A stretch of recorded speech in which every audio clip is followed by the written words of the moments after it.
2.5 വർഷം മന്ത്രിയായിരുന്നപ്പോൾ നിങ്ങൾ നൽകിയ കലവറയില്ലാത്ത പിന്തുണയ്ക്കും സഹകരണത്തിനും സ്നേഹത്തിനും ആദ്യമായി നന്ദി പറയുകയാണ്.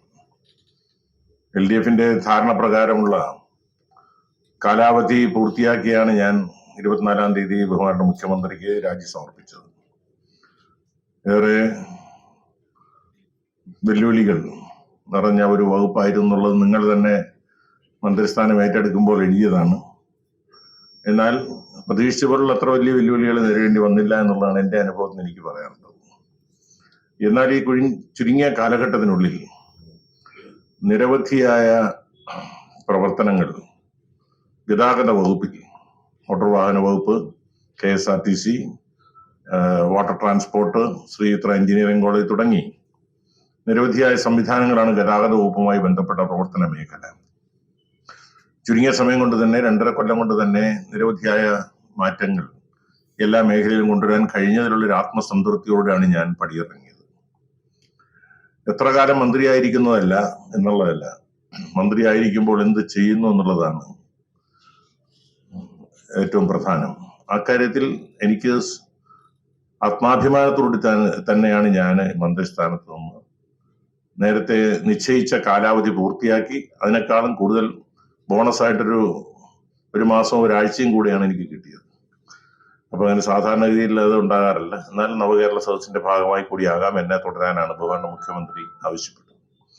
ഈ 2.5 വർഷക്കാലത്തിനിടയിൽ എനിക്ക് ഏറ്റവും അഭിമാനകരമായ ഒരു നേട്ടമായി എൻ്റെ വകുപ്പിലും അതോടൊപ്പം തന്നെ പൊതുസമൂഹത്തിനും രാജ്യം ശ്രദ്ധിക്കുന്ന വിധത്തിലുള്ള ഒരു കാര്യം ചെയ്യാൻ കഴിഞ്ഞത്, മോട്ടോർ വാഹന വകുപ്പിൽ സ്ത്രീ പീഡനത്തെ തുടർന്ന് ഡോക്ടർ വിസ്മയ മരണപ്പെട്ട സംഭവത്തിൽ ഭർത്താവായ മോട്ടോർ വകുപ്പിലെ AMV S. കിരൺകുമാറിനെ അന്വേഷണം ആരംഭിച്ച് 46-ാം ദിവസം സർവീസിൽ നിന്നും പിരിച്ചുവിട്ട ഒരു നടപടി കേരളത്തിന്റെ സർക്കാർ സർവീസ് ചരിത്രത്തിലെ ആദ്യ സംഭവം എന്ന് മാത്രമല്ല, ഇന്ത്യയിൽ തന്നെ അതൊരു പുതിയ മാതൃകാപരമായ അധ്യായത്തിന് തുടക്കമിട്ടതായിട്ടാണ് ഞാൻ മനസ്സിലാക്കുന്നത്.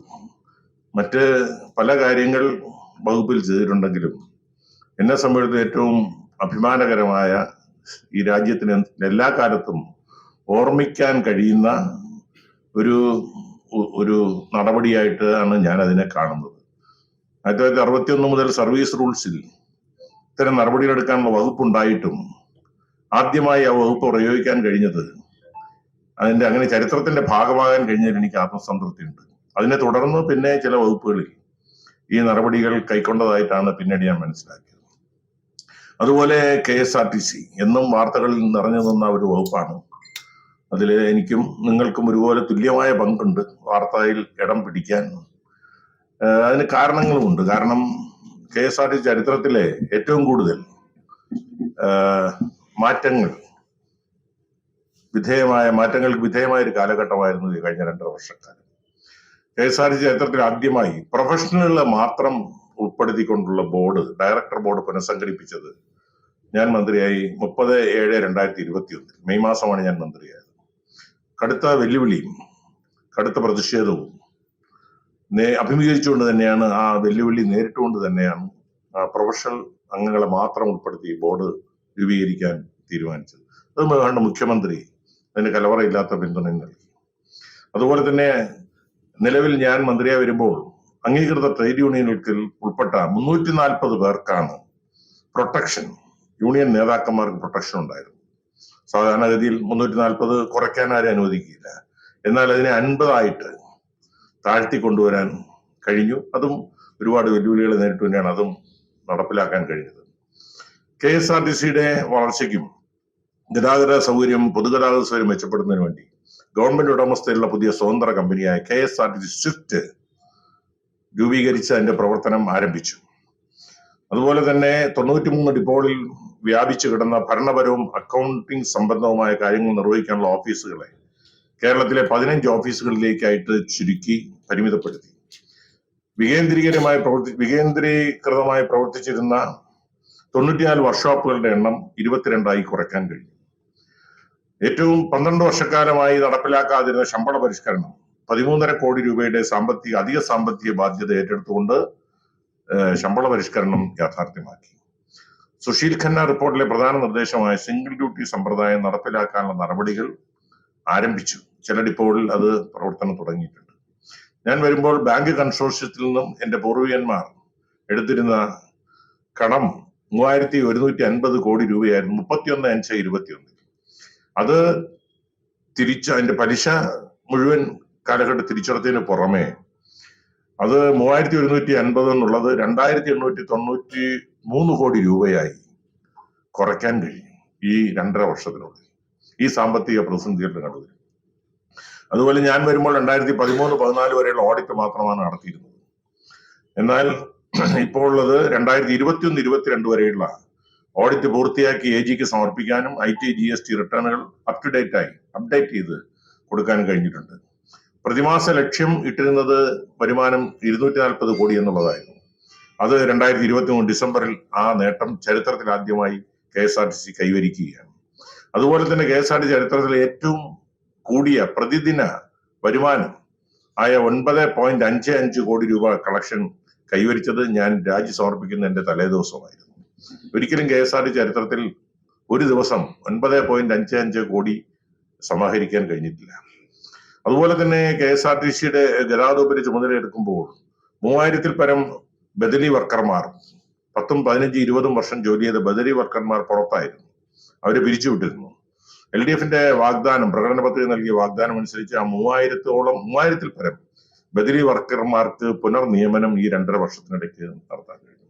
4 KAS ജീവനക്കാരെ, ഉദ്യോഗസ്ഥന്മാരെ ജനറൽ മാനേജരായി കഴിഞ്ഞ 2 മാസം മുമ്പ് പോസ്റ്റ് ചെയ്യാൻ കഴിഞ്ഞു.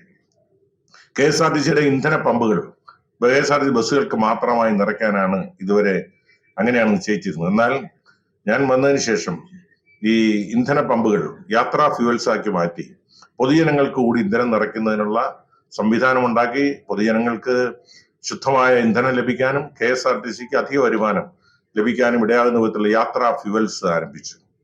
ഗ്രാമവണ്ടി പദ്ധതി സംസ്ഥാനത്തെ തദ്ദേശ സ്വയംഭരണ സ്ഥാപനങ്ങളുമായി കൈകോർത്തുകൊണ്ട് ഇതുവരെ ബസ്സുകൾ പോകാതിരുന്ന, ഭീമമായ നഷ്ടം മൂലം ബസ് സർവീസ് തുടങ്ങാതിരുന്ന പല ഗ്രാമങ്ങളിലേക്കും തദ്ദേശ സ്വയംഭരണ സ്ഥാപനങ്ങളുടെ സഹകരണത്തോടുകൂടി ഗ്രാമവണ്ടി പദ്ധതി കേരളത്തിൽ നടപ്പിലാക്കി. അത് ഇന്ത്യക്കാകെ മാതൃകയാകുന്ന പദ്ധതിയായി കേന്ദ്ര ഗവൺമെന്റ് അംഗീകരിച്ച് പുരസ്കാരവും അതിന് നേടാൻ കഴിഞ്ഞു. അതുപോലെ തന്നെ 2020 ഡിസംബറിലാണ് കേരളത്തിൽ സാധാരണക്കാരന് ഉതകുന്ന വിധത്തിലുള്ള വിനോദസഞ്ചാര യാത്രക്കുള്ള ബഡ്ജറ്റ് ടൂറിസം പദ്ധതി ആരംഭിച്ചത്. 2021 ജൂൺ മാസം കൊറിയർ സർവീസ് ആരംഭിച്ചുകൊണ്ട് വളരെ ചുരുങ്ങിയ ചെലവിൽ പൊതുജനങ്ങൾക്ക് അവരുടെ സാധനങ്ങൾ കേരളത്തിലും അതുപോലെ തന്നെ സമീപ സംസ്ഥാനങ്ങളിലും കൊറിയർ സർവീസിലൂടെ സാധനങ്ങൾ എത്തിക്കുവാനുള്ള സംവിധാനം ഒരുക്കി. 10 രൂപ യാത്ര നിരക്കിൽ തിരുവനന്തപുരം സിറ്റിയിൽ സിറ്റി സർക്കുലർ ബസ്സുകൾ ആരംഭിച്ചത് വലിയ ഹിറ്റായി മാറിക്കഴിഞ്ഞിരിക്കുന്നു. അത് നന്നായി തന്നെ മുന്നോട്ട് പോവുകയാണ്. വനിതാ മത്സ്യത്തൊഴിലാളി സ്ത്രീകൾക്ക് മത്സ്യവിപണനത്തിനായി ഫിഷറീസ് വകുപ്പുമായി കൈകോർത്തുകൊണ്ട് സമുദ്ര ബസ്സുകൾ KSRTCയും ഫിഷറീസ് ഡിപ്പാർട്ട്മെന്റുമായി കൈകോർത്തുകൊണ്ട് ആരംഭിച്ചു. സൗജന്യമായിട്ട് വനിതാ മത്സ്യത്തൊഴിലാളികൾക്ക് മത്സ്യം വിൽക്കുന്നതിനുള്ള സംവിധാനം ഒരുക്കി കൊടുത്തു. KSRTC ചരിത്രത്തിൽ ആദ്യമായി ഇലക്ട്രിക് ബസ്സുകൾ സ്വന്തമാക്കിയത് ഈ കാലഘട്ടത്തിലായിരുന്നു. 2017 ശേഷം KSRTC ആദ്യമായി പുതുതായി ബസ് വാങ്ങിക്കുന്നത് ഈ 2.5 വർഷമാണ്. ഈ 2021 ശേഷമാണ്. 545 പുതിയ ബസ്സുകളാണ് ഇതുവരെ KSRTC ഞാൻ ചുമതലയെടുത്ത 2.5 വർഷത്തിനുള്ളിൽ വാങ്ങിയത്. അതിനു മുമ്പേയുള്ള ഏതാണ്ടൊരു 4-5 വർഷക്കാലം KSRTC പുതിയ ബസ്സുകളൊന്നും തന്നെ വാങ്ങിയിരുന്നില്ല. ഇതിൽ ഡീസൽ ബസ്സുകൾ 257, ഇലക്ട്രിക് ബസ്സുകൾ 125.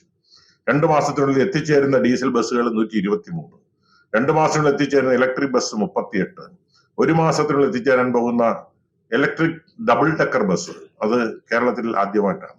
തിരുവനന്തപുരത്ത് 2 പുതിയ ഇലക്ട്രിക് ഡബിൾ ഡെക്കർ ബസ് നിർമ്മാണം പൂർത്തിയായി മഹാരാഷ്ട്രയിൽ. അത് അടുത്ത ആഴ്ച തന്നെ അവിടുന്ന് പുറപ്പെടും. 2 ആഴ്ചയ്ക്കുള്ളിൽ അത് തിരുവനന്തപുരം സിറ്റിയിൽ എത്തുന്നു. അതൊരു പുതിയ അനുഭവമായിരിക്കും. അങ്ങനെ 545 പുതിയ ബസ്സുകൾ ഈ 2.5 വർഷത്തിനുള്ളിൽ വാങ്ങാൻ കഴിയും. അതുപോലെ തന്നെ KSRTCയുടെ ആധുനികവൽക്കരണത്തിന്റെയും കമ്പ്യൂട്ടറൈസേഷന്റെയും ഭാഗമായി സമ്പൂർണ്ണ ERP സോഫ്റ്റ്വെയർ സംവിധാനം സ്ഥാപിച്ച് അതിന്റെ പരീക്ഷണം വിജയകരമായി പൂർത്തിയായി കഴിഞ്ഞിരിക്കുന്നു. ഏത് ഘട്ടത്തിലും അതിന്റെ പ്രവർത്തനം പൂർണ്ണതോതിൽ ആരംഭിക്കാൻ കഴിയും. ജീവനക്കാരുടെ സർവീസ് കാര്യങ്ങളും ശമ്പളവും G-Sparkലൂടെ 2022 ജനുവരി മുതൽ നടപ്പിലാക്കി. വിദ്യാർത്ഥികളുടെ ബസ് കൺസെഷൻ ഓൺലൈൻ സംവിധാനത്തിലൂടെ ബസ് കൺസെഷന്റെ ഇനി ഓഫീസുകളിൽ പോകാതെ ഡിപ്പോകളിൽ പോകാതെ തന്നെ വീട്ടിലിരുന്ന് ഓൺലൈനിലൂടെ വിദ്യാർത്ഥികൾക്ക് ബസ് കൺസെഷൻ നേടിയെടുക്കാനുള്ള സംവിധാനം ഉണ്ടാക്കി. അതിന് പ്രേരിപ്പിച്ചത് കാട്ടാക്കടയിൽ നടന്ന സംഭവമായിരുന്നു. അതുപോലെ തന്നെ സ്വിഫ്റ്റ് ബസ്സുകളുടെ സമയക്രമം ഓൺലൈനായി ലഭ്യമാക്കുന്ന computerised vehicle tracking and monitoring system CUTMS എന്റെ KSRTC ആപ്ലിക്കേഷനിലൂടെ നടപ്പിലാക്കി. ഫോൺ പേ സംവിധാനം AC സ്ലീപ്പർ ഫീഡർ സർവീസുകളിൽ ആരംഭിക്കാൻ കഴിഞ്ഞത് KSRTC ആരംഭിക്കാൻ കഴിഞ്ഞത് ഈ കാലഘട്ടത്തിലാണ്. Smart travel card, city circular, city shuttle, city radial, ordinary limited stop, ordinary ബസ്സുകളിൽ നടപ്പിലാക്കി. മറ്റ് സർവീസുകളിലേക്ക് കൂടി നടപ്പിലാക്കാനുള്ള നടപടിക്രമങ്ങൾ ആരംഭിച്ചു. ഗൂഗിൾ മാപ്പിലൂടെ city circular, bypass rider, Thiruvananthapuram സെൻട്രലിൽ നിന്നും പുറപ്പെടുന്നതും തിരുവനന്തപുരം സെൻട്രലിൽ എത്തിച്ചേരുന്നതുമായ സൂപ്പർ ഫാസ്റ്റ് ബസ്സിന് മുകളിലുള്ള എല്ലാ സർവീസുകളിലും ഗൂഗിൾ മാപ്പിലൂടെ ലഭ്യമാക്കി. തിരുവനന്തപുരം സെൻട്രൽ, എറണാകുളം, കോഴിക്കോട്, മൂന്നാർ ബസ് ഡിപ്പോകളിൽ CCTV ക്യാമറകൾ സ്ഥാപിച്ചു. തിരുവനന്തപുരം നഗരം ചുറ്റി കാണുന്നതിന് open double decker city ride service ആരംഭിച്ചു. അത് വളരെ വിജയകരമായി മുന്നോട്ട് പോകും. അതുപോലെ തന്നെ CLR ദിവസന വേതന ജീവനക്കാർക്ക് ഞാൻ വരുമ്പോൾ 430 രൂപയായിരുന്നു ശമ്പളം ദിവസവേതനം. അത് 850 രൂപ വരെയാക്കി. സർവീസിന്റെ ദൈർഘ്യം അനുസരിച്ച് 809 രൂപ 850 രൂപയാക്കി വർദ്ധിപ്പിച്ചു. പ്രസവാവധി ഞാൻ വരുമ്പോൾ 6 മാസമായിരുന്നത് 1 വർഷമായി ഉയർത്തി. പ്രതിമാസം 20 ഡ്യൂട്ടിയും അതിൽ കൂടുതൽ ചെയ്യുന്ന ഡ്രൈവർമാർക്ക് ഒരു ഡ്യൂട്ടി ഒന്നിന് 50 രൂപയുടെ അധികമായ വേതനം അനുവദിച്ചുകൊണ്ട് അവർക്ക് ഡ്യൂട്ടി ചെയ്യാൻ അവരെ പ്രോത്സാഹിപ്പിച്ചു. നിർത്തിവെച്ചിരുന്ന യൂണിഫോം സംവിധാനം പുനഃസ്ഥാപിച്ചു. അതിനായി 3.5 കോടി രൂപ അനുവദിച്ചു. ഇനി KSRTCയിലെ ജീവനക്കാർ കാക്കി യൂണിഫോം ആയിരിക്കും ഇനി അണിയുന്നത്. അതിനുള്ള പണം അനുവദിച്ച് ഡിപ്പോകളിൽ എത്തിച്ചു കഴിഞ്ഞു. മോട്ടോർ വാഹന വകുപ്പിനെ സംബന്ധിച്ചിടത്തോളം ഗതാഗത വകുപ്പിലെ സംസ്ഥാനത്ത് വ്യാപകമായി AI ക്യാമറകൾ പ്രവർത്തനം സജ്ജമാക്കി. റോഡ് അപകടത്തിൽ മരിക്കുന്നവരുടെ എണ്ണം കുറച്ച് രാജ്യത്തിന് മാതൃകയായി. കേരളത്തിൽ സ്ഥാപിച്ചിരിക്കുന്ന AI ക്യാമറകളുടെ അതേ മാതൃകയിൽ മഹാരാഷ്ട്ര, തമിഴ്നാട്, കർണാടക എന്നീ സംസ്ഥാനങ്ങളിൽ നടപ്പിലാക്കാനുള്ള പഠനം നടത്താൻ ബന്ധപ്പെട്ട ഉദ്യോഗസ്ഥന്മാർ ഇവിടെ എത്തിയത് ഇതേ സംവിധാനം അവിടെ നടപ്പിലാക്കുകയാണ്. ഗതാഗത വകുപ്പിലെ ജീവനക്കാർക്കെതിരായി സ്ത്രീ പീഡന പരാതികൾ അന്വേഷണം പൂർത്തിയാക്കി നടപടി കൈക്കൊള്ളുന്ന സമയപരിധി 60 ദിവസമായി നിജപ്പെടുത്തി. അത് ഞാൻ വന്നപ്പോൾ ഒരുപാട് പരാതികൾ ലഭിക്കുന്നുണ്ടായിരുന്നു. പക്ഷേ ഈ 60 ദിവസത്തിനുള്ളിൽ നടപടി ഇത്തരം പരാതികൾ പൂർത്തിയാക്കണമെന്ന തീരുമാനം കൈക്കൊണ്ടതോടുകൂടി ഇത്തരം പരാതികളുടെ എണ്ണം വളരെ കുറയുകയാണ് ഉണ്ടായത്. ഡ്രൈവിംഗ് ലൈസൻസ് പ്രാചീനമായ നമ്മുടെ പ്ലാസ്റ്റിക് പേപ്പറുകൾക്കകത്ത് പൊതിഞ്ഞു കൊടുക്കുന്ന രീതിയിൽ വളരെ നിലവാരം കുറഞ്ഞ ഡ്രൈവിംഗ് ലൈസൻസ് ആയിരുന്നു കേരളത്തിലുണ്ടായിരുന്നത്.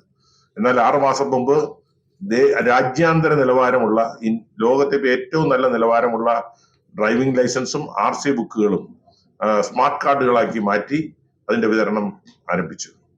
അതുപോലെ തന്നെ വാഹന സംബന്ധമായ പരാതികൾ, കേരളത്തിലെ ജനസംഖ്യയുടെ ഏതാണ്ട് പകുതിയിൽ കൂടുതൽ വാഹനങ്ങളുള്ള സംസ്ഥാനത്ത് എല്ലാ ദിവസവും തന്നെ വാഹന സംബന്ധമായ കാര്യങ്ങൾക്ക് ജനങ്ങൾക്ക് ഓഫീസുമായി ബന്ധപ്പെടേണ്ട സംവിധാനമുണ്ട്.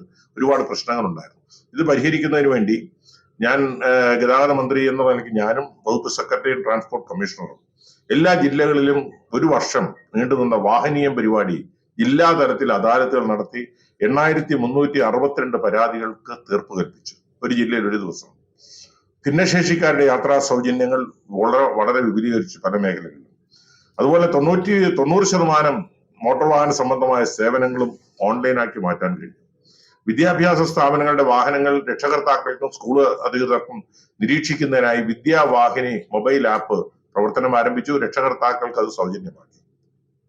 സ്കൂൾ പാഠ്യപദ്ധതിയുടെ ഭാഗമായി മോട്ടോർ വാഹന നിയമങ്ങൾ പഠിപ്പിക്കുന്നതിനുള്ള പുസ്തകം, ടെക്സ്റ്റ് ബുക്ക് മോട്ടോർ വാഹന വകുപ്പ് തന്നെ തയ്യാറാക്കി മുഖ്യമന്ത്രിക്കും വിദ്യാഭ്യാസ വകുപ്പ് മന്ത്രിക്കും കൈമാറി. സർക്കാർ വാഹനങ്ങളുടെ പേരിൽ ഉള്ള ദുരുപയോഗം സംസ്ഥാനത്ത് വ്യാപകമായി നടക്കുന്നത് ബോധ്യപ്പെട്ടതിന്റെ അടിസ്ഥാനത്തിൽ സർക്കാർ ഉദ്യോഗസ്ഥന്മാരും അല്ലാത്തവരും ചുവന്ന ബോർഡുകൾ സ്ഥാപിച്ച് ദുരുപയോഗപ്പെടുത്തുന്നത് മനസ്സിലായിക്കൊണ്ട് സർക്കാർ വാഹനങ്ങളുടെ ദുരുപയോഗം തടയുന്നതിനുള്ള ഭാഗമായി സർക്കാരും സർക്കാരുമായി ബന്ധപ്പെട്ട സ്ഥാപനങ്ങൾക്കും പ്രത്യേക സീരീസ് KL 90 എന്ന പുതിയ സീരീസ് നൽകാനുള്ള നടപടികൾ പൂർത്തീകരിച്ച് ഉത്തരവിറങ്ങി.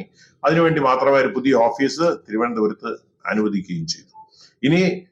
ഇനി നിലവിലുള്ള സർക്കാർ വാഹനങ്ങൾക്കും ഇനിയുള്ള വാഹനങ്ങൾക്കും KL 90 എന്നുള്ള സീരീസിലുള്ള വാഹനങ്ങൾ മാത്രമായിരിക്കും. അങ്ങനെ വരുമ്പോൾ വാഹനങ്ങളെ തിരിച്ചറിയാൻ കഴിയും, ദുരുപയോഗം തടയാൻ കഴിയും. സംസ്ഥാനത്തെ ചെക്ക് പോസ്റ്റുകൾ സേവനങ്ങൾ ഓൺലൈൻ ആക്കുന്നതിന്റെ ആദ്യപടിയായി വാളയാർ ചെക്ക് പോസ്റ്റിൽ ചെക്ക് പോസ്റ്റ് മോഡ്യൂൾ സ്ഥാപിച്ചുകൊണ്ട് സുതാര്യമായി സമയബന്ധിതമായി കാര്യങ്ങൾ തീർക്കുന്നതിനുള്ള സംവിധാനം ഒരുക്കി. വാട്ടർ ട്രാൻസ്പോർട്ടിനെ സംബന്ധിച്ചിടത്തോളം 90 യാത്രക്കാർ സഞ്ചരിക്കാവുന്ന 4 പുതിയ ഡബിൾ ഡെക്കർ പാസഞ്ചർ സർവീസ് ബോട്ടുകൾ, ടൂറിസ്റ്റ് ബോട്ടുകൾ സർവീസ് ആരംഭിച്ചു.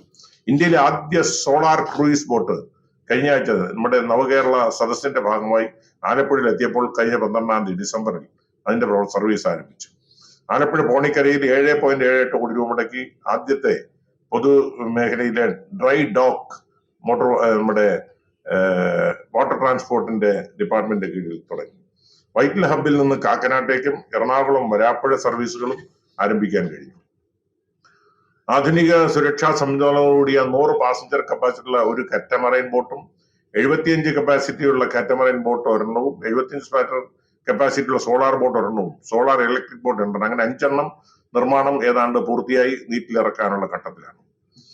വെല്ലുവിളികളേറെയുള്ള ഗതാഗത വകുപ്പ് ആരോപണങ്ങൾക്ക് ഇടം നൽകാതെ കാലാവധി പൂർത്തിയാക്കാൻ സഹായിച്ച മുഖ്യമന്ത്രി, സഹമന്ത്രിമാർ, ഉദ്യോഗസ്ഥർ, മാധ്യമപ്രവർത്തകർ, സഹപ്രവർത്തകർ, ബഹുജനങ്ങൾ എന്നിവരോട് അങ്ങേയറ്റം നന്ദി രേഖപ്പെടുത്തുകയാണ്.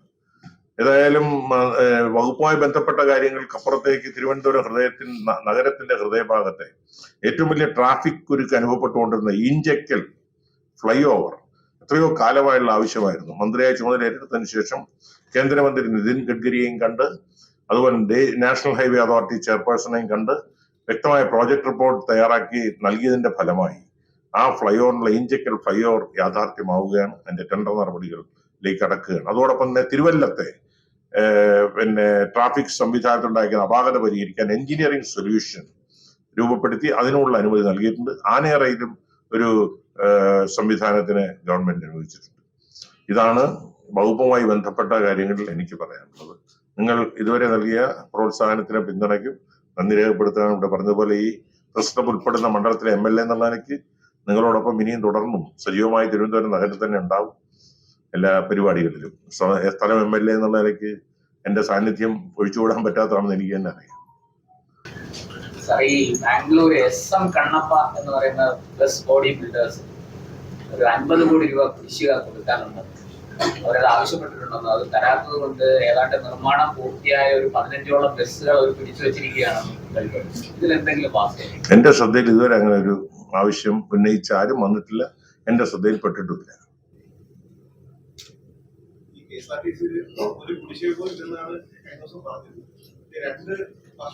പെൻഷൻ ആനുകൂല്യങ്ങളൊന്നും കൊടുത്തിട്ടില്ല. 2.5 വർഷമായിട്ട് സപ്ലിമെന്ററി സാലറി കൊടുത്തിട്ടില്ല.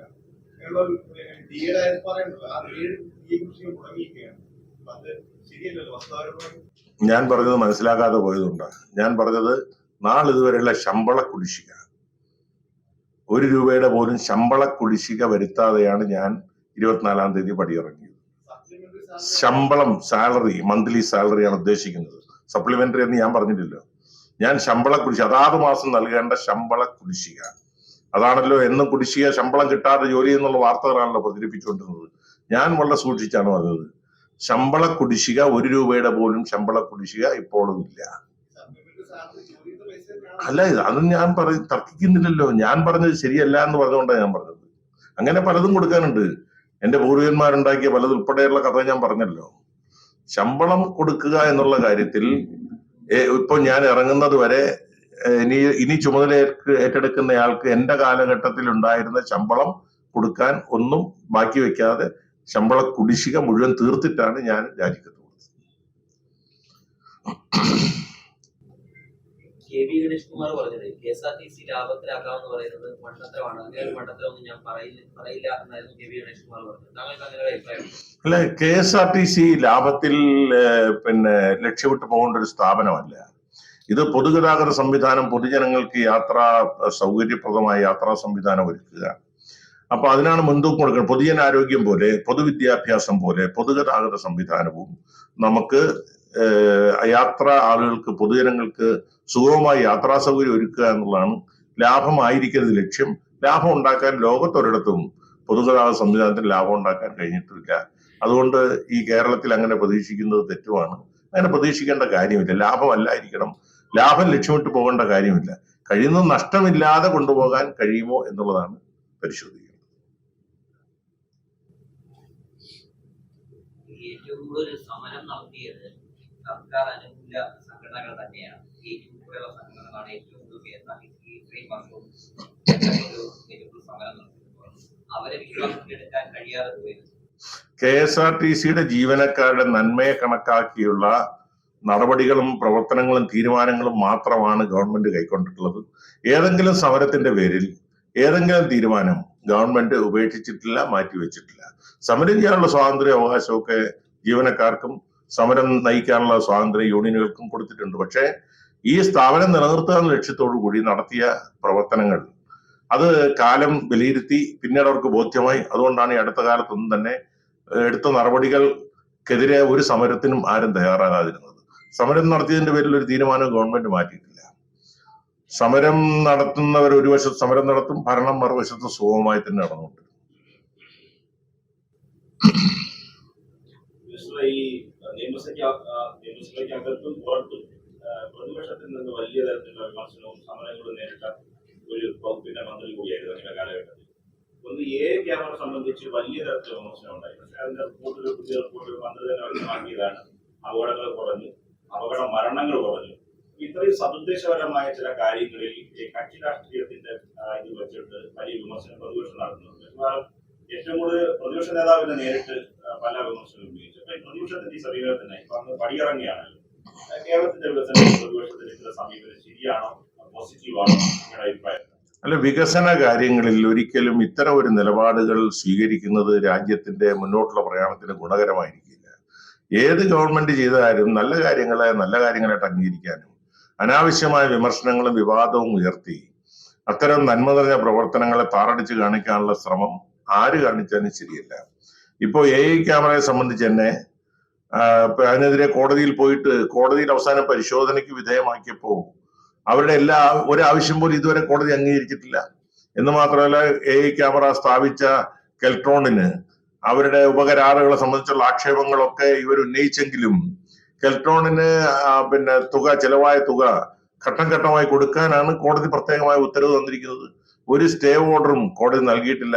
കോടതി പുതുതായിട്ടൊന്നും കണ്ടെത്തിയിട്ടില്ല. അപ്പൊ ക്യാമറയെ കുറിച്ച് ഉയർന്നു വന്ന ആക്ഷേപങ്ങൾ നീതിപീഠത്തിന്റെ മുമ്പിൽ പോലും ഇതുവരെ ന്യായീകരിക്കാൻ അല്ലെങ്കിൽ ഇതുവരെ അതിനെതിരെ എന്തെങ്കിലും കുറവുള്ളതായി ബോധ്യപ്പെടുത്താൻ പ്രതിപക്ഷത്തിന് കഴിഞ്ഞിട്ടില്ല. അത് വെറും ഒരു രാഷ്ട്രീയ പ്രേരിതമായ ആരോപണമായിരുന്നു എന്നുള്ളത് ഇപ്പോൾ ജനങ്ങൾക്ക് ബോധ്യപ്പെട്ടിരിക്കുന്നു. സമരം നടത്തിയതിന്റെ പേരിൽ ഒരു തീരുമാനം മാറ്റിയില്ല എന്ന് പറഞ്ഞല്ലോ. അപ്പം ഈ 2.5 വർഷവും യൂണിയനുകൾക്ക് ആണ് പിഴച്ചത്. യൂണിയനുകൾക്ക് മാത്രമാണ് അവരുടെ സമരം അകാരണമായ സമരങ്ങളായിരുന്നു. അല്ല, ഈ സമരം പലപ്പോഴും അവർ ചെയ്യുന്നത് തൊഴിലാളികളെ സംതൃപ്തരാക്കാൻ, തൊഴിലാളികളുടെ അവകാശങ്ങൾക്ക് വേണ്ടി എന്ന് പറഞ്ഞുകൊണ്ടാണ് സമരം നടത്തുന്നത്, അമിതമായ ആവശ്യങ്ങൾ ഉന്നയിച്ചുകൊണ്ട്. പക്ഷേ അത്തരം കാര്യങ്ങൾക്ക് വഴങ്ങിക്കൊടുത്താൽ KSRTC എന്ന് പറയുന്ന സ്ഥാപനം ഉണ്ടാവില്ല. ചുവരുണ്ടെങ്കിലല്ലേ ചിത്രം വരയ്ക്കാൻ കഴിയുള്ളൂ. അപ്പൊ KSRTC സ്ഥാപനം നിലനിൽക്കേണ്ടതെന്ന് പൊതുജനങ്ങൾക്ക് ഉള്ള ആവശ്യം പോലെ തന്നെ അതിനേക്കാൾ പ്രധാനമാണ് ജോലി ചെയ്യുന്ന 10-25,000 പരം 29,000 ഇപ്പൊ ബദലി ഉൾപ്പെടെ 10-29,000 30,000-ഓളം വരുന്ന ജീവനക്കാർക്കും 40,000-ഓളം വരുന്ന പെൻഷൻകാർക്കും. ഇതാ സ്ഥാപനം നിലനിന്നില്ലെങ്കിൽ അവരുടെ വരുമാനങ്ങളെല്ലാം നിലച്ചു പോകും. അപ്പോ സ്ഥാപനങ്ങൾ നിലനിർത്തുക എന്ന ലക്ഷ്യത്തോടു കൂടിയുള്ള തീരുമാനങ്ങൾ മാത്രമേ എന്റെ കാലഘട്ടത്തിൽ നടപ്പിലാക്കിയിട്ടുള്ളൂ. അതോടൊപ്പം ഈ സാമ്പത്തിക പ്രതിസന്ധിയിലും അവരുടെ ഏറ്റവും വലിയ ഡിമാൻഡായ ശമ്പള പരിഷ്കരണം നടത്തിയത് ഈ ഗവൺമെന്റ് കാലഘട്ടത്തിലല്ലേ. എത്രയേറെ സാമ്പത്തിക പ്രതിസന്ധി ഉണ്ടാകുന്ന ഒരു ഘട്ടത്തിൽ ആരെങ്കിലും ശമ്പള പരിഷ്കരണം തയ്യാറാകും? അപ്പൊ അവരുടെ സംതൃപ്തരാക്കുക എന്ന ലക്ഷ്യത്തോടുകൂടി തന്നെയാണ് ആദ്യം ശമ്പള പരിഷ്കരണം നടത്താൻ ഞാൻ തയ്യാറായത്. ഈ സമരം ചെയ്ത ആവശ്യങ്ങളെല്ലാം പരിശോധിച്ചാൽ അത് അമിതമായ ആവശ്യങ്ങളാണ് പലതും ഉന്നയിച്ചത്. അതുകൊണ്ടാണല്ലോ പലതിനും നമുക്ക് വഴങ്ങി കൊടുക്കാൻ കഴിയാതെ പോയത്. അത് മാത്രമല്ല ഞാൻ പറഞ്ഞത്, ഞാൻ പല കാര്യങ്ങളൊന്നാ പറഞ്ഞത്. ശമ്പളം സമയത്തിന് കിട്ടണമെങ്കിൽ സമരം ചെയ്താൽ ശമ്പളം സമയത്തിന് കിട്ടുമോ? സമരം ചെയ്തതിന്റെ പേരിൽ ശമ്പളം മുടങ്ങിയല്ലോ. അല്ലെങ്കിൽ സമരമില്ലായിരുന്നെങ്കിൽ ചില മാസങ്ങളിൽ ശമ്പളം കുറെ കൂടി നേരത്തെ കിട്ടുമായിരുന്നു. ഞാൻ തന്നെ കണക്ക് വെച്ച് അവരെ ബോധ്യപ്പെടുത്തിയല്ലോ. സമരം ചെയ്യുന്നുള്ള ഒറ്റ കാരണം കൊണ്ട് തന്നെ ഒരു മാസത്തെ ശമ്പളം ഏതാണ്ട് 2 ആഴ്ച നീണ്ടുപോയി. അതോടൊപ്പം തന്നെ ഈ സ്വകാര്യ ബസ് മേഖലയെ ഏറ്റവും കൂടുതൽ ദ്രോഹിച്ചത് അങ്ങനെയാണ് അവരിപ്പോഴും ആക്ഷേപിക്കുന്നത്. അവർക്ക് ചെയ്തു കൊടുത്ത ആനുകൂല്യങ്ങളുമായി പരിശോധിച്ചാൽ ചില ആളുകളുടെ രാഷ്ട്രീയ പ്രേരിതമായ ആരോപണം അത്. കാരണം സ്വകാര്യ ബസ്സുകൾക്ക് ഏറ്റവും ഈ 2.5 വർഷത്തിനുള്ളിലാണ് ചരിത്രത്തിൽ ഏറ്റവും കൂടിയ ബസ് ചാർജ് വർദ്ധിപ്പിച്ചു കൊടുത്ത കാലഘട്ടം ഈ 2.5 വർഷമാണ്. ഏറ്റവും കൂടുതൽ അവർക്ക് ടാക്സ് ഇളവ്, എക്സംഷൻ കൊടുത്തത് കേരളത്തിന് ചരിത്രത്തിൽ ആദ്യമായിട്ട് ഏറ്റവും കൂടുതൽ ടാക്സ് എക്സംപ്റ്റ് ചെയ്ത് കൊടുത്തത് ഈ കാലഘട്ടത്തിലാണ്. അവർക്ക് പിന്നെ ഓൺ ടൈം സെറ്റിൽമെന്റ് വേണ്ടി ഏറ്റവും കൂടുതൽ അവസരങ്ങൾ കൊടുത്തത് ഈ കാലഘട്ടത്തിലാണ്. നിയമമനുസരിച്ച് ഓടുന്ന സ്വകാര്യ ബസ് ഉടമകൾക്ക് യാതൊരു ബുദ്ധിമുട്ടില്ല. എന്ന് മാത്രമല്ല 15 വർഷം വരെ ഓടാനുണ്ടായിരുന്ന ബസ്സുകളുടെ കാലാവധി 22 വർഷമായി നീട്ടിക്കൊടുത്തതും എന്റെ കാലഘട്ടത്തിൽ. അപ്പൊ ഇതൊക്കെ മനസ്സിലാക്കുന്നവർക്ക് ആർക്കും തന്നെ സ്വകാര്യ മേഖല ബസ് ഉടമകൾക്കെതിരെയുള്ള എന്തെങ്കിലും പ്രവർത്തനം എന്റെ ഭാഗത്തുനിന്നുണ്ടായതായി പറയാൻ കഴിയില്ല. ഇത് പ്രധാന വിഷയം ഇപ്പോഴും വിദ്യാർത്ഥി കൺസെഷൻ വർദ്ധിപ്പിക്കണമെന്ന് തീരുമാനം വന്നിട്ടില്ല. ഈ കമ്മീഷനെ നിയോഗിച്ചിരുന്നു, അതിന്റെ വിരാമ കമ്മീഷന്റെ റിപ്പോർട്ട് പോലും സമർപ്പിച്ചിട്ടില്ലെന്നാണ് പറയുന്നത്. അത് ന്യായമുള്ള കാര്യമില്ല.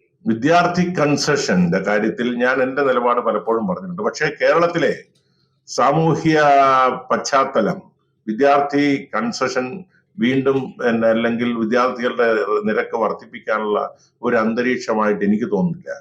കാരണം ഭരണപ്രതിപക്ഷ വ്യത്യാസമില്ലാതെ വിദ്യാർത്ഥി കൺസെഷൻ കൂട്ടുന്നതിനെതിരാണ്. അപ്പൊ അതുകൊണ്ട് ഒരു മന്ത്രിയുടെ മാത്രം ഉത്തരവാദിത്തപ്പെട്ടതല്ല എന്ന് എല്ലാവർക്കും അറിയാം. വിദ്യാർത്ഥി കൺസെഷനിൽ തീരുമാനമെടുക്കേണ്ടത് ഒരു മന്ത്രിയല്ല, ഗവൺമെന്റ് മന്ത്രിസഭ ഒന്നാകെ എടുക്കണം. ഈ മന്ത്രിസഭയുടെ പിന്നിലുള്ള ഇടതുപക്ഷ ജനാധിപത്യ മുന്നണി തീരുമാനം വേണം. അപ്പൊ എന്റെ വ്യക്തിപരമായ ഒരു മന്ത്രിയുടെ ചുമതലയിൽപ്പെട്ട കാര്യങ്ങളല്ല എന്നുള്ളത് എല്ലാവർക്കും അറിയുമല്ലോ. അപ്പൊ അതുകൊണ്ട് ആ ആക്ഷേപം എനിക്കെതിരെ അല്ല എന്നുള്ളത് എനിക്ക് നല്ല ബോധ്യമുണ്ട്. പെൻഷൻ ബാധ്യത സർക്കാർ ഏറ്റെടുത്താലും KSRTC പ്രതിസന്ധി കുറയും. പെൻഷൻ ബാധ്യത ഇപ്പോഴും സർക്കാരാണല്ലോ ഏറ്റെടുത്തിരിക്കുന്നത്. പ്രതിമാസം പെൻഷന് വേണ്ടി സർക്കാരാണ് എല്ലാ മാസവും 71-72 കോടി രൂപ കൊടുത്തുകൊണ്ടിരിക്കുന്നത്. ഇപ്പോഴും ആ ബാധ്യത സർക്കാരാണ് ഏറ്റെടുത്തിരിക്കുന്നത്. ബജറ്റിൽ KSRTC എല്ലാ വർഷവും 1000 കോടി അനുവദിക്കാറുണ്ട്. ഈ 1000 കോടിയിൽ നിന്നാണല്ലോ സർക്കാർ എടുത്ത് പെൻഷൻ തിരിച്ചു കൊടുക്കുന്നത്. നമ്മുടെ KSRTC പുതിയ ബസ് വാങ്ങാനും ഇപ്പോൾ നവീകരണത്തിന് വേണ്ടിയുള്ള പൈസയാണ് ഈ 1000 കോടി എല്ലാ വർഷവും ഉള്ളത്. 4-5 വർഷമായിട്ട് ഈ പൈസ എടുത്താണ് സാധാരണ 1000 കോടി അല്ല ഇപ്പൊ നൽകുന്നത്. ബഡ്ജറ്റിൽ പറയുന്നതിനേക്കാൾ എത്രയോ കൂടുതലാണ് ഓരോ വർഷവും KSRTC നൽകുന്നത്. അപ്പൊ അതിന് തന്നെ ബോധ്യമായല്ലോ ഈ 1000 കോടി അല്ല. 1000 കോടി മാത്രമേ നിജപ്പെടുത്തിയിരുന്നെങ്കിൽ പെൻഷൻ കൊടുക്കാൻ കഴിയില്ല. പെൻഷൻ ബാധ്യതയും കൺസോർഷ്യം ബാങ്കുകൾക്ക് അടയ്ക്കുന്ന KSRTC അടയ്ക്കുന്ന 30 കോടിയിൽ പരം രൂപയും ഗവൺമെന്റ് തിരിച്ചടച്ചു കൊള്ളാമെന്നുള്ള ഒരു ധാരണ നേരത്തെ തന്നെ ഉണ്ട്. അപ്പൊ 100 കോടി രൂപയോളം പ്രതിമാസം ഗവൺമെന്റാണ് ഇപ്പോൾ KSRTCയുടെ ബാധ്യത ഏറ്റെടുത്തി. അങ്ങനെ വരുമ്പോൾ തന്നെ അത് തന്നെ 1200 കോടി രൂപയായില്ലേ. ഇത് കൂടാതെ പുതിയ ബസ് വാങ്ങിക്കാൻ പിന്നെ ഈ ഇപ്പൊ KSRTCക്കുള്ള ബാക്കി സാമ്പത്തിക സഹായം അതൊക്കെ അത് കൂടാതെയാണ്. അപ്പോ പെൻഷൻ ബാധ്യത ഇന്ത്യയിലെ പല സംസ്ഥാനങ്ങളിലും ഇല്ല, ബഹുഭൂരിപക്ഷ സംസ്ഥാനങ്ങളിലും ഇല്ല. അപ്പോൾ 1-2 സംസ്ഥാനങ്ങളിൽ മാത്രമാണ്. അതാണ് KSRTCയുടെ ഏറ്റവും വലിയ ബാധ്യതയായി ഇപ്പോ വരുന്നത്. പലപ്പോഴും ശമ്പളം കൊടുക്കാൻ വേണ്ടി സർക്കാർ തുക അനുവദിക്കുമ്പോഴും ഈ ധനവകുപ്പ് ഇടപെട്ട് പലപ്പോഴും അത് വൈകിപ്പിക്കുകയും ആ സമീപനത്തിൽ CMD തന്നെ ആകൃതി രേഖപ്പെടുത്തുകയും ചെയ്തു. മാത്രമല്ല ധനവകുപ്പിന്റെ ചില ഇടപെടലുകൾ ആക്ഷേപമായിട്ട് മുമ്പിൽ വന്നിട്ടുണ്ടായിരുന്നു. ധനവകുപ്പിനെ സംബന്ധിച്ചിടത്തോളം സാമ്പത്തികമായ നിലയെക്കുറിച്ച് അറിയുന്നത് അവർക്ക് മാത്രമാണ്. അപ്പൊ അവർക്ക് സാമ്പത്തികമായ ധനവകുപ്പ് അനുവദിക്കേണ്ട തുക അവരുടെ സാമ്പത്തികമായ സ്ഥിതി പരിശോധിച്ച് മാത്രമേ അവർക്ക് അനുവദിക്കാൻ കഴിയുള്ളൂ. അത് നമുക്ക് അവരെ കുറ്റപ്പെടുത്താൻ കഴിയില്ല. കാരണം കേരളത്തിന് ധനകാര്യ സ്ഥിതി അറിയുന്നത് ധനകാര്യ വകുപ്പിനാണ്. മുഖ്യമന്ത്രി പോലും ഉറപ്പ് കൊടുത്തിരുന്നു 5-ാം തീയതി ശമ്പളം കൊടുക്കുമെന്നുള്ള കാര്യം. പക്ഷെ അതുപോലും ഇത് എല്ലാ മാസവും 50 കോടി രൂപ കൊടുക്കണമെന്ന് ആവശ്യപ്പെട്ടിട്ട് കോടതി തന്നെ ഇടപെട്ട് ചോദിച്ചാൽ എന്തിനാണ് ഈ 50 കോടി കൊടുക്കാമെന്ന് പറഞ്ഞിട്ട് അതിന് വൈകിപ്പിക്കുന്നു. നേരത്തെ കൊടുത്തുകൂടെ എന്ന് കോടതി തന്നെ ചോദിച്ചതാണ്. അങ്ങനെയുള്ള അവരും വൈകിപ്പിച്ചത് കാരണം പലപ്പോഴും ഈ KS ഉദ്യോഗസ്ഥരെ നിയമിക്കുന്ന കാര്യത്തിൽ പോകുന്ന അവരോട് പറ്റുമെന്നൊക്കെ CMD തന്നെയാണ് പരസ്യമായിട്ട് പറഞ്ഞിട്ടുള്ളത്. KSന്റെ കാര്യത്തിൽ അങ്ങനെ ഉടക്കൊന്നും ഉണ്ടാക്കിയിട്ടില്ല. പക്ഷേ എല്ലാ മാസവും 5-ാം തീയതിക്ക് മുമ്പേ 50 കോടി രൂപ വിതരണം ചെയ്യാൻ കേരളത്തിലെ ധനകാര്യ സ്ഥിതി അവരെ അനുവദിച്ചിരുന്നില്ല എന്നുള്ളതാണ് ഞാൻ മനസ്സിലാക്കുന്നത്. സോളാർ ഗൂഢാലോചനയുമായി ബന്ധപ്പെട്ട പുതിയ വാർത്തകൾ വന്ന സമയത്ത് ആ പുനഃസംഘടനയുമായി ബന്ധപ്പെട്ട ചർച്ചകളും ഒരേ സമയത്തായിരുന്നു. അപ്പോൾ താങ്കൾ പറഞ്ഞത് ആ ഘട്ടത്തിലെ രാഷ്ട്രീയ സംഭവ വികാസങ്ങളെല്ലാം പുനഃസംഘടനയുമായി ബന്ധപ്പെട്ട് പരിഗണിക്കപ്പെടും എന്നുള്ള രീതിയിൽ ഒരു പ്രതികരണം നടത്തിയത് അത് പരിഗണിച്ചിട്ടില്ല എന്ന് തോന്നുന്നു. ഞാൻ ആ സമയത്ത് തന്നെ ഒരു വാക്കേ പറഞ്ഞിട്ടില്ല. പുനഃസംഘടന ഉണ്ടാകുമ്പോൾ ഉള്ള നിലവിലെ രാഷ്ട്രീയ സാഹചര്യങ്ങളെല്ലാം സ്വാഭാവികമായിട്ടും ചർച്ച ചെയ്യപ്പെടുമെന്നാണ് ഞാൻ പറഞ്ഞത്. ആ സമയത്തല്ലല്ലോ പുനഃസംഘടന ചർച്ച വന്നത്, കഴിഞ്ഞ ആഴ്ചയല്ലേ. അതിനുമുമ്പ് ഒരു ചർച്ച ഉണ്ടായിട്ടില്ലല്ലോ. കഴിഞ്ഞ ആഴ്ച അങ്ങനെ ഒരു വിഷയമില്ലല്ലോ നമ്മുടെ മുമ്പിൽ. ഇപ്പൊ LDFന്റെ ചർച്ചയ്ക്ക് മുമ്പ് എന്റെ തലേദിവസം ഞാൻ രാജിയും കൊടുത്തല്ലോ. LDFന്റെ തീരുമാനത്തിന് വേണ്ടി ഞാൻ കാത്തു നിന്നില്ല. ഞാൻ 1 മാസം മുമ്പ് രാജിവെക്കാൻ തയ്യാറാണെന്ന് മുഖ്യമന്ത്രി അറിയിച്ചതാണ്. അപ്പോഴാണ്, കാരണം ഞാൻ 19-ാം തീയതി വരെയാണ്, നവംബർ 19 വരെ ഉണ്ടായിരുന്നത്. വളരെ അസാധാരണമായിട്ടാണ് എനിക്ക് 1 മാസത്തിലേറെക്കാലം നീട്ടിത്തന്നത്. അത് ഞാനും പ്രതീക്ഷിച്ചല്ല. ഞാൻ 19-ാം തീയതി തന്നെ രാജിവെക്കാൻ 19-ന് പകരം രാജിവെക്കാൻ തയ്യാറാണെന്നുള്ള അറിയിച്ചിരുന്നതാണ്. അപ്പൊ എന്നോട് പറഞ്ഞു നവകേരള സദസ് കാരണം ഇപ്പോൾ രാജിക്കാര്യങ്ങൾ ആലോചിക്കുന്നില്ല, തുടരാൻ പറഞ്ഞു. ആഗ്രഹിച്ചിട്ട് പൂർത്തിയാക്കാൻ പറ്റാതെ പോയതെങ്കിലും പദ്ധതി അല്ല, നമ്മുടെ ആഗ്രഹങ്ങൾക്കനുസരിച്ച് എല്ലാം ആർക്കും നടക്കൂലല്ലോ. നമ്മൾ ഒരുപാട് സ്വപ്നങ്ങൾ കാണാം, ഒരുപാട് കാര്യങ്ങൾ. പക്ഷെ എങ്കിലും എന്റെ പ്രതീക്ഷയ്ക്ക് അപ്പുറത്ത് ഒരുപാട് കാര്യങ്ങൾ ഞാനിപ്പോ നിരത്തിയ കാര്യങ്ങൾ നിങ്ങളുടെ ശ്രദ്ധയിൽ തന്നെ ഇപ്പൊ പെട്ടപ്പോൾ നിങ്ങളും ഇപ്പോഴാണ് അറിയുന്നത് ഇത്രയും കാര്യങ്ങൾ ഈ വകുപ്പിൽ ഈ ചുരുങ്ങിയ 2.5 വർഷം കൊണ്ടാണ്. KSRTC ചരിത്രത്തിൽ ഇത്ര ചുരുങ്ങിയ കാലത്തിനുള്ളിൽ ഇത്രയേറെ മാറ്റങ്ങൾ ഉണ്ടായ ഒരു കാലഘട്ടം ഉണ്ടായിട്ടില്ല എന്നുള്ളത് എനിക്ക് പറയാൻ കഴിയും. നിങ്ങളും പരിശോധിച്ചോ, KSRTC തുടങ്ങിയ കാലഘട്ടം മുതൽ പരിശോധിച്ചോ. ഈ ട്രേഡ് യൂണിയൻ വളരെ ശക്തമായി നിലനിൽക്കുന്ന ഒരു സ്ഥാപനത്തിൽ ട്രേഡ് യൂണിയനുകളെ ബുദ്ധിമുട്ടുണ്ടാക്കുന്ന എത്രയോ സുപ്രധാന തീരുമാനം നടപ്പിലാക്കി. പ്രൊഫഷണൽ ബോർഡ് നേരത്തെ എന്തായിരുന്നു, 15 അംഗ ബോർഡിൽ 8 പേരും ആ ട്രേഡ് യൂണിയൻ മേഖലയുമായി ബന്ധപ്പെട്ട് പ്രവർത്തിച്ചവരായിരുന്നു. 7 പേർ മാത്രമേ മറ്റു ഉദ്യോഗസ്ഥന്മാരായിരുന്നു. അപ്പൊ തീരുമാനം ആരുടെയാണ് നടപ്പിലാക്കിക്കൊണ്ടിരുന്നത്? ഭൂരിപക്ഷമായ 8 പേരുടേതായിരുന്നു. ആ ബോർഡിനെയാണ് ബാലകൃഷ്ണയുടെ കാലത്താണ് ഈ ബോർഡുകൾ ഇങ്ങനെ ട്രേഡ് യൂണിയൻകാരെ കൂടെ ഉൾപ്പെടുത്തി തുടങ്ങിയത്. എത്ര പതിറ്റാണ്ടുകളായി. അതിന് ഒറ്റയടിക്ക് ആ ബോർഡിന് നിയന്ത്രണം ഉണ്ടായിരുന്ന യൂണിയനുകളെ മുഴുവൻ മാറ്റുക എന്നുള്ളത് സാധ്യമുള്ള കാര്യമാണ് കേരളത്തിലെ ട്രേഡ് യൂണിയൻ സംവിധാനം നിലനിൽക്കുന്ന ഒരു ഘട്ടത്തിൽ. 340 ട്രേഡ് യൂണിയൻ നേതാക്കന്മാർക്ക് എത്രയോ പതിറ്റാണ്ടുകളായി പ്രൊട്ടക്ഷൻ കിട്ടിക്കൊണ്ടിരുന്നത് കേരളത്തിൽ. ആ 340 പേരുടെ പ്രൊട്ടക്ഷൻ എടുത്തു കഴിഞ്ഞ് 50 ആക്കി കുറയ്ക്കാൻ കേരളം പോലൊരു സംസ്ഥാനത്ത് ഇത്ര ട്രേഡ് യൂണിയൻ ശക്തമായ ഒരു സ്ഥാപനത്തിൽ സാധ്യമാകുന്നതാണോ? പക്ഷെ നടപ്പിലാക്കിയില്ലേ. അപ്പൊ അങ്ങനെയുള്ള കാര്യങ്ങൾ തീരുമാനങ്ങൾ എടുത്തത് വളരെ എതിർപ്പുണ്ടായിരുന്നു. പക്ഷെ അന്ന് ഗവൺമെന്റ് 1 ഇഞ്ച് പുറകോട്ട് പോയില്ല. പ്രൊഫഷണൽ ബോർഡിന്റെ കാര്യത്തിലും ഈ ട്രേഡ് യൂണിയൻ പ്രൊട്ടക്ഷന്റെ കാര്യത്തിലും 1 ഇഞ്ച് പുറകോട്ട് പോയില്ലല്ലോ, നടപ്പിലാക്കിയില്ലേ. അപ്പൊ അതുകൊണ്ട് ട്രേഡ് യൂണിയനുകളുടെ അവകാശവാദങ്ങളൊക്കെ കേൾക്കും, പക്ഷെ ഗവൺമെന്റ് എടുക്കുന്ന തീരുമാനങ്ങൾ നടപ്പിലാക്കും. അവരുടെ തൊഴിലാളികളെ സംബന്ധിച്ച് ന്യായമായ അവകാശങ്ങളൊന്നും ഞങ്ങൾ കവർന്നിട്ടില്ല. അന്യായമായിട്ടുള്ളത് തുടർന്നത് പലതുമാണ് ഞങ്ങൾ അവസാനിപ്പിച്ചത്. പോരെ, ഒരുപാടായല്ലോ. Thank you. ഏതായാലും നിങ്ങൾ തന്ന പിന്തുണയ്ക്ക് ഒരിക്കൽ കൂടി നന്ദി. തുടർന്നും നമ്മളിവിടെ തന്നെ ഉണ്ട്.